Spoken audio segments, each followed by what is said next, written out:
Hello everyone, welcome back to VRR Tutorials. Today's topic is on preposition. If you find this video is useful, please do like, share and subscribe to our channel. Let's go to the topic. So today's topic is on. On is also a preposition. On kuda manaki preposition. ఇది కూడా same ప్లేస్లో use చేయొచ్చు, అలాగే టైంకి కూడా use చేయొచ్చు. We can use on for place and for time. Let's go with some examples. For example, on the beach. మనం ఎక్కడున్నాము అని చెప్పడానికి for example, I'm on the beach or I'm on the sea shore. నేను beach దగ్గర ఉన్నాను, లేదంటే sea shore దగ్గర ఉన్నాను. Beach or sea shore both are same.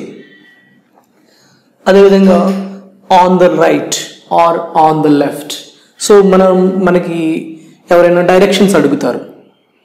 So Andhra bank at side ఉంది, where is the Andhra bank అని ఎవరైనా అడిగినప్పుడు you can say that just walk 10 meters, on the left side there is Andhra Bank, on the left side or on the right side. Ala cheppochu, on the left or on the right. The same thing on the road man kuda cheppochu. See, on the wall.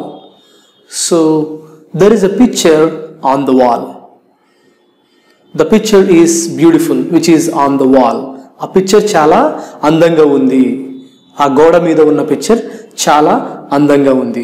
అంటే ఇది ఎక్కువగా physical రిలేషన్ని తీసుకుంటుంది. ఫిజికల్గా దేన్నైనా contact అయి ఉంటే అప్పుడు మనం ఆన్ అని చెప్పొచ్చు. అంటే మన దేన్నైనా contact. See, I am writing on the board. ఇప్పుడు నేను ఎక్కడ రాస్తున్నాను, ఫిజికల్గా బోర్డుకి నా అక్షరాలకి ఫిజికల్ టచ్ ఉంది.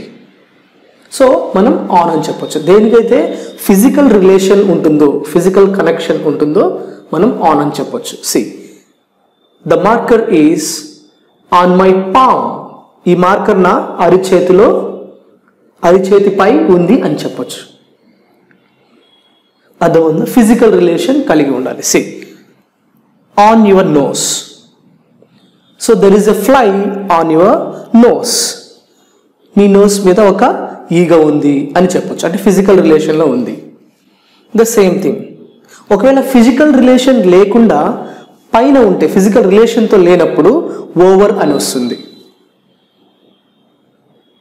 ఫిజికల్తో కాంటాక్ట్ అయి ఉంటే ఆన్ పెట్టాలి. ఫిజికల్గా పైన కాంటాక్ట్ లేనప్పుడు బట్ పైన ఉంది అంటే ఓవర్ అని చెప్పొచ్చు. The bird is flying over my head. అర్థమవుతుందా? సో పైన వెళ్తుంది కానీ ఫిజికల్ కాంటాక్ట్ లేదు. అదే ఫిజికల్ కాంటాక్ట్ ఉంటే, for example this pen is on my head, physical కాంటాక్ట్తో ఉంటుంది. సో అదే the bird is flying on my head అంటే ఎలా వస్తుంది, బర్డ్ మనకి హెడ్ మీద అని, అది మీనింగ్ సరిగా రాదు.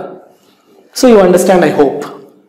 అదేవిధంగా మనకు కొన్ని ఎలక్ట్రానిక్ డివైసెస్ ఉంటాయి. ఏంటి అవి? So on TV, I watch your programmes on YouTube. I watch this programme on television. I play games on computer. For example, ఇక్కడ చూడండి, on the radio. I am listening to music on the radio. The same, I'm playing games on my computer అని చెప్పాలి. So in చెప్పడం చాలా తప్పు అన్నట్టు. అంటే for example, I'm listening to the music in the radio అంటే అదేమొస్తుందంటే నువ్వు radio లోపలికి వెళ్ళిపోయి మ్యూజిక్ వింటున్నావు అని అర్థం వస్తుంది. సో అలా యూజ్ చేయకూడదు. I'm listening to the music on the radio, లేదంటే on 93.5 FM. The same, on computer, on the phone. They are talking on the phone. మీరు కొన్నిసార్లు చూడొచ్చు ఓవర్ ద ఫోన్ అని కూడా అంటారు. సో అదేవిధంగా ఆన్లైన్. సో పీపుల్ అందరూ అంటారు. సో బీ ఆన్లైన్ లేదంటే ఆన్ ద స్క్రీన్ అని కూడా చెప్పొచ్చు. సో దీన్ని మనం టైంకి ఎలా రిలేట్ చేస్తాం, ఆన్ని టైంకి ఎలా రిలేట్ చేస్తామో ఈ ఎగ్జాంపుల్స్ చూస్తే మనకి అర్థమవుతుంది. సో మనం డేట్ ఆఫ్ బర్త్ చెప్పేటప్పుడు ఆన్ చెప్పాలి. ఫర్ ఎగ్జాంపుల్ ఇక్కడ చూడండి, I was born on 2nd April 1988. అంటే నువ్వు ఇక్కడ కంప్లీట్ డేట్ ఇస్తున్నావు. You are giving a complete date. So date of birth అనుకోవచ్చు, డేట్ అనుకోవచ్చు. When you give complete date, use on. So the example is this, I was born on 2nd April 1988. Okay. So same week days ముందు, week days అంటే ఏంటి మనకి, Sunday, Monday, Tuesday మనందరికి తెలుసు. Next Wednesday, Thursday, Friday, Saturday. ఈ week days మొత్తానికి కూడా మనం ఆన్ యూజ్ చేయాలి. For example, I will meet you on Monday, I will go to Hyderabad on Sunday. అర్థమవుతుందా? I usually shop on Saturday. నేను Saturday అప్పుడు షాపింగ్ చేస్తాను, సండే అప్పుడు హైదరాబాద్ వెళ్తాను, మండే అప్పుడు నా ఫ్రెండ్ని కలుస్తాను. సో అవి మనం ఇంగ్లీష్లో ఎలా చెప్పొచ్చు, I will meet my friend on Monday, I usually shop on Saturdays, I will go to Hyderabad on Sunday. So అలా వీక్ డేస్ ముందు కూడా from Monday to Sunday or Sunday to Saturday అన్నీ కూడా మనం ఆన్ యూజ్ చేయాలి. So అదేవిధంగా నువ్వు ఏదైనా డేట్ చెప్తున్నప్పుడు, whatever the date it is, so ఈరోజు డేట్ కానీ మొన్నటి డేట్ కానీ ఏదైనా, ఇక్కడ ఎగ్జాంపుల్ చూసుకుందాం మనం. See, we're celebrating his birthday on 20th June 2019. సో మేము అతని బర్త్డేని 20th June 2019లో సెలబ్రేట్ చేసుకుంటున్నాము అని. సో అన్ని డేట్స్కి కానీ, వీక్ డేస్కి కానీ, డేట్ ఆఫ్ బర్త్స్కి కానీ మనం ఆన్ యూజ్ చేయాలి. బాగా గుర్తుపెట్టుకోండి. సో అదేవిధంగా కొన్ని other cases, on time, I came to office on time అంటే exact time. Same on duty, I'm on duty.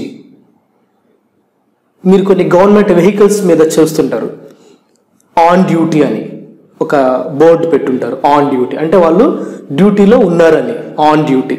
In duty అని పెట్టకూడదు, on duty, I'm on duty. Okay, I came to office on time అని చెప్పాలి. So అదేవిధంగా on foot, see, I go to the park on foot, I go to my college on foot. నేను నా కాలేజ్కి on foot అంటే నడుచుకుంటూ వెళ్తాను, నేను పార్క్కి నడుచుకుంటూ వెళ్తాను అని అర్థం వస్తుంది. జనరల్గా మనం కొంతమంది ఏమని యూజ్ చేస్తారంటే బై ఫుట్ అని యూజ్ చేస్తారు, కానీ అది అబ్సల్యూట్లీ రాంగ్. బై ఫుట్ అనేది యూజ్ చేయకూడదు, ఆన్ ఫుట్ అనే యూజ్ చేయాలి. లేదంటే కొంతమంది బై వాక్ అంటారు, I go to college by walk, అది కూడా రాంగ్. బై వాక్ అనేది కూడా wrong. I go to college on foot అంతే. Thank you for watching. If you have any queries, please share your doubts on our query group. We will clarify your doubts. This is Pallavi from VRR Tutorials. English and alage Hindi languages ki unna importance enti and alage prastutamlo manaki English and alage Hindi languages enta avasram anedi andariki telusina vishayame kadandi. So ee Hindi and alage English language నేర్చుకోవడానికి మనం ఎలాంటి వేస్ follow అవుతున్నామండి ప్రస్తుతంలో? మొదటిది అయితే books purchase చేస్తున్నాం, లేదు అనుకుంటే ఇన్స్టిట్యూట్కి వెళ్ళి నేర్చుకుంటున్నాం.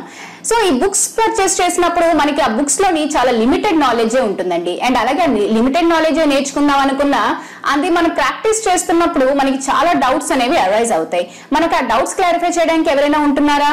లేదు. సో ఇలా డౌట్స్ క్లారిఫై చేయడానికి ఎవరు లేకపోవడం వల్ల మన ప్రాక్టీస్ అనేది మధ్యలోనే ఆగిపోవడంతో మనం ఇన్స్టిట్యూట్ ని చూస్ చేసుకుంటున్నాం.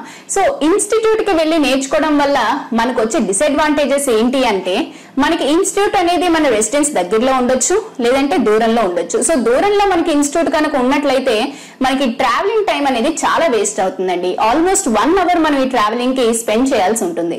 సో ఇలా మనం ట్రావెలింగ్ చేసుకుని వెళ్ళి వచ్చేసరికి మనకి సగం టైం అయిపోతుంది. సో పోనీ మనకి హిందీ అండ్ అలాగే ఇంగ్లీష్ లాంగ్వేజెస్ అనేవి చాలా ఇంపార్టెంట్ కదా, అవసరం కదా, పోలే వెళ్ళి వచ్చేద్దాం అనుకుంటాం. సో అలా దూరంకి వెళ్ళి మనం ఆ ఇన్స్టిట్యూట్ లో నేర్చుకుందాం అనుకున్నా అక్కడ మనకి వెల్ ఎక్స్పీరియన్స్డ్ అండ్ అలాగే క్వాలిఫైడ్ ఫ్యాకల్టీ ఉంటుందా? లేదు. ఒకవేళ అలా వెల్ ఎక్స్పీరియన్స్డ్ అండ్ క్వాలిఫైడ్ ఫ్యాకల్టీని కనుక ఆ ఇన్స్టిట్యూట్ కనుక ప్రొవైడ్ చేసినట్లయితే మనకి అలాగే ఫీజెస్ కూడా చాలా ఎక్స్పెన్సివ్ గా ఉంటాయి. అవి మనం బేర్ చేయలేకపోవచ్చు. పోనీ మనం ఎంత అవసరం ఉంది కదా బేర్ చేద్దాంలే అని బేర్ చేసుకున్నా మనకి అక్కడ పర్టికులర్ గా ఒక లిమిటెడ్ టైం అని పెట్టి మనకు ఓన్లీ 1 hour లోనే ఈ క్లాస్ నేర్చుకోవాలి అనేది ఉంటుంది. అండ్ అలాగే ఒక పర్టికులర్ టైం కి మాత్రమే మనం ఆ క్లాస్ కి అటెండ్ అవ్వాల్సి ఉంటుంది. సో మనకి ఎన్ని పనులున్నా పనులన్నీ పక్కన పెట్టి మనం అక్కడికి వెళ్ళినా కూడా ఆ 1 hour లో మనం ఎంత సబ్జెక్ట్ నేర్చుకోగలుగుతామండి? మనతో పాటు ఇంకా చాలా స్టూడెంట్స్ ఉంటారు కదా, ఒక 40 to 50 స్టూడెంట్స్ వరకు మనకు ఒక క్లాస్ లో 1 hour లో ఉంటారు. ఉన్న ఒక్క ఫ్యాకల్టీ 40 to 50 స్టూడెంట్స్ కి వచ్చే డౌట్స్ అన్ని కూడా ఆ 1 hour లో క్లారిఫై చేయడం అనేది ఇంపాసిబుల్. సో మీకు ఈ ప్రాబ్లమ్స్ అన్నిటికీ కూడా ఒకటే సొల్యూషన్ అండి, అదే VRR Tutorials వాట్సాప్ గ్రూప్. ఈ వాట్సాప్ గ్రూప్ అనేది బోత్ ఇంగ్లీష్ అండ్ అలాగే హిందీ లాంగ్వేజెస్ కూడా అవైలబుల్ గా ఉందండి. సో మీకు ఈ వాట్సాప్ గ్రూప్ వల్ల వచ్చే అడ్వాంటేజెస్ అండ్ బెనిఫిట్స్ ఏంటి అంటారా? అవేంటో నేను చెప్తానండి. ముందుగా మీకు ఇన్స్టిట్యూట్ కి ఎక్కడికైనా వెళ్ళి నేర్చుకోవాలి అంటే మీకు ఆ ట్రావెలింగ్ టైం ఏదైతే ఉందో అది మీకు వేస్ట్ అయినట్లే కదండి. ఇక్కడ మీకు ఆ ప్రాబ్లం ఉండదు. మీరు ప్రపంచంలో ఎక్కడున్నా సరే మీతో పాటు మీ మొబైల్ ఉంటే మీరు క్లాస్ రూమ్ లో ఉన్నట్లేనండి. అండ్ మీకు ఇక్కడ క్వాలిఫైడ్ అండ్ వెల్ ఎక్స్పీరియన్స్డ్ ఫ్యాకల్టీని ప్రొవైడ్ చేయడం జరుగుతుంది. అండ్ అలాగే మీకు వెల్ ఎక్స్పీరియన్స్డ్ అండ్ క్వాలిఫైడ్ ఫ్యాకల్టీని ప్రొవైడ్ చేస్తూ కూడా మీకు చాలా తక్కువ ఫీజే ఛార్జ్ చేయడం జరుగుతుందండి. అంటే ఇక్కడ మీకు టైం అలాగే మనీ సేవ్ అవుతుంది. అలాగే మీకు బెస్ట్ నాలెడ్జ్ అనేది వెల్ ఎక్స్పీరియన్స్డ్ అండ్ క్వాలిఫైడ్ ఫ్యాకల్టీతో జరుగుతుంది. అండ్ మీకు డైలీ ఈ వాట్సాప్ గ్రూప్స్ లోని క్లాసెస్ అనేవి అప్లోడ్ అవుతూ ఉంటాయండి. అండ్ మీకు డే మొత్తం మీద 12 hours మీకు ఫ్యాకల్టీ అవైలబుల్ గా ఉంటారు. సో మీరు 12 hours కూడా ప్రాక్టీస్ చేసుకుని మీరు ఈ 12 hours లో ఎప్పుడైనా కూడా డౌట్స్ అనేవి పోస్ట్ చేయొచ్చు, క్లారిఫై చేయడం జరుగుతుంది.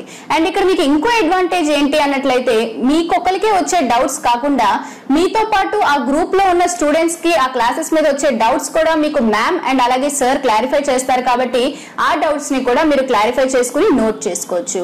సో మీకు ఈ వాట్సాప్ గ్రూప్ వల్ల చాలా అడ్వాంటేజెస్ ఉన్నాయండి. ఈ స్పోకెన్ హిందీ అలాగే స్పోకెన్ ఇంగ్లీష్ వాట్సాప్ గ్రూప్స్ లో మీరు జాయిన్ అవ్వాలనుకుంటే కాల్ చేయండి 9603339977.